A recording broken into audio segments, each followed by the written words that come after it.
Here's another scenario for using a Lambda function. So we have our list of items. Let's say we want to filter this list and only get the items with price greater than or equal to $10. Again, one basic way is to define an empty list, like filtered. Then we iterate over our list of items. For each item, we get the price. If it matches our criteria, we'll add it to this list. But that's pretty basic. A better approach is to use the built-in filter function. Look at the parameters. This function, just like the map function, takes two parameters, a function and an iterable. So it will apply this function on each item of this iterable. If the item matches some criteria, it will return it. So let's see how we can use this function. As the first argument, we're going to pass a Lambda function. This function takes an item and returns a Boolean value that determines if this item matches a criteria or not. In this case, we want to get the price of each item and see if it's greater than or equal to $10. So the result of this expression is a Boolean value. If it's true, this item will be returned. Now, as the second argument to the filter function, we pass our items list. Let's temporarily store the result in a variable called x and print it.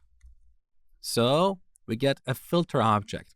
A filter object, just like a map object, is iterable, so we can loop over it, and we can also convert it to a list right away. So let's call list.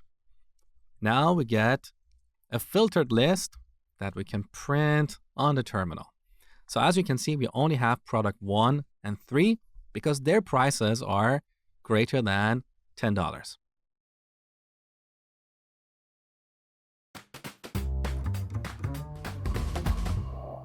Over the next two lectures, I'm going to show you more examples of using lambdas in your programs.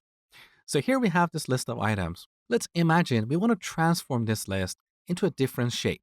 So currently, each item in this list is a tuple of two items.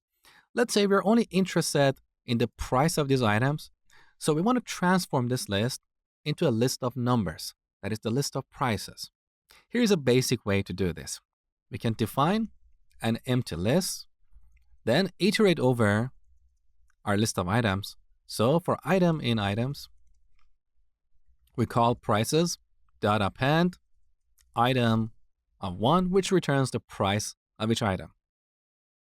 Now let's print the prices. So we get a list of numbers. With this code, we have transformed or mapped our original list into a different list, okay? But there is a better and more elegant way to achieve the same result. Instead of this loop, we can use the map function.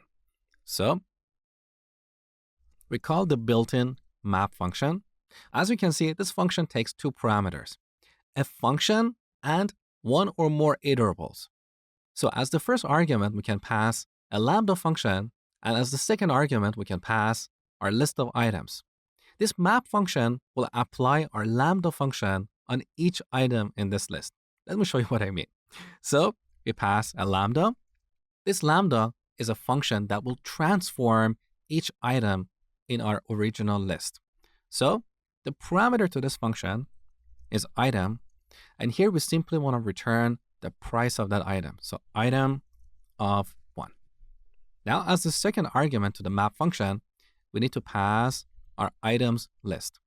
So this map function will iterate over this iterable, and it will call this Lambda function on each item of this iterable. Now let's see what this function returns. So temporarily, I'm going to assign this to a variable called x. Let's print x, and also we don't need these 3 lines because we can achieve the same result using the map function. So delete. Now let's run this program.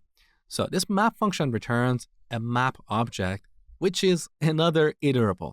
So we can easily iterate over it. For item in x, we'll print item. There you go. So we get the prices. Alternatively, we can convert this map object into a list object. So we can use our list function. Earlier, you learned that you can pass any iterables to this list function to create a new list. So we pass that here. And now we can rename X to prices and simply print prices. We don't need this loop here. Let's run the program so we get a list of 3 numbers. So this is how the map function works. It takes a Lambda function and applies it on every item of this iterable.